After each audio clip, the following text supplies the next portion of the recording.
আজ ১ সেপ্টেম্বর ১৯৭৮ সালের আজকের এই দিনে শহীদ প্রেসিডেন্ট জিয়াউর রহমানের হাত ধরে বাংলাদেশ জাতীয়তাবাদী দল গঠিত হয়েছিল।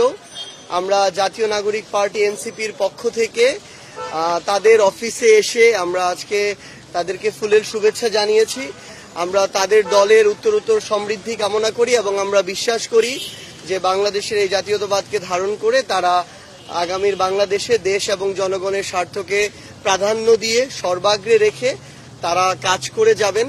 আমরা মনে করি যে বাংলাদেশে বিগত সময়ে শেখ হাসিনা শুধুমাত্র বাংলাদেশের গণতন্ত্র নষ্ট করেনি, গণতান্ত্রিক যে কালচারগুলো, যে রাজনৈতিক দলগুলোর মধ্যে যে সৌহার্দ্যপূর্ণ সম্পর্ক হতে পারে, এর সকল কালচারকে শেষ করে দিয়ে গিয়েছে। আমরা মনে করি যে আগামীর বাংলাদেশের যে কাঙ্ক্ষিত অগ্রগতি আমরা যে প্রত্যাশা করি, এই অগ্রগতির অন্যতম একটি অগ্রগতি হওয়া উচিত যে আমাদের রাজনৈতিক দলগুলোর মধ্যে এই সৌহার্দ্যপূর্ণ সম্পর্ক।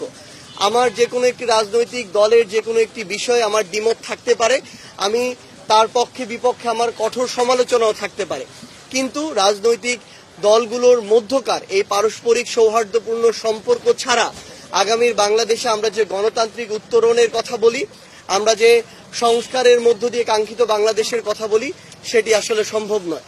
তো সেটিকে সামনে রেখে আমরা মনে করি যে এই উদ্যোগটা শুধু কথায় নয় বরং কাজে আমাদেরই নিতে হবে। সেই জায়গা থেকে আমরা আজকে বিএনপির এই প্রতিষ্ঠা বার্ষিকীতে শুভেচ্ছা জানাতে এসেছি। আমরা মনে করি যে আমাদের রাজনৈতিক দলগুলোর মধ্যকার এই পারস্পরিক সম্পর্ক আমাদের ২৪-এর অভ্যুত্থান পরবর্তী বাংলাদেশের রাজনৈতিক কালচার, রাজনৈতিক সৌহার্দ্যপূর্ণ সম্পর্কের ক্ষেত্রে গুরুত্বপূর্ণ ভূমিকা পালন করবে এবং ইনশাআল্লাহ আমরা একসাথে আমাদের কাঙ্ক্ষিত বাংলাদেশে যে সামনের দিকের যে যাত্রা, সেই যাত্রায় সকল ষড়যন্ত্র মোকাবেলা করে আমরা এগিয়ে যাব।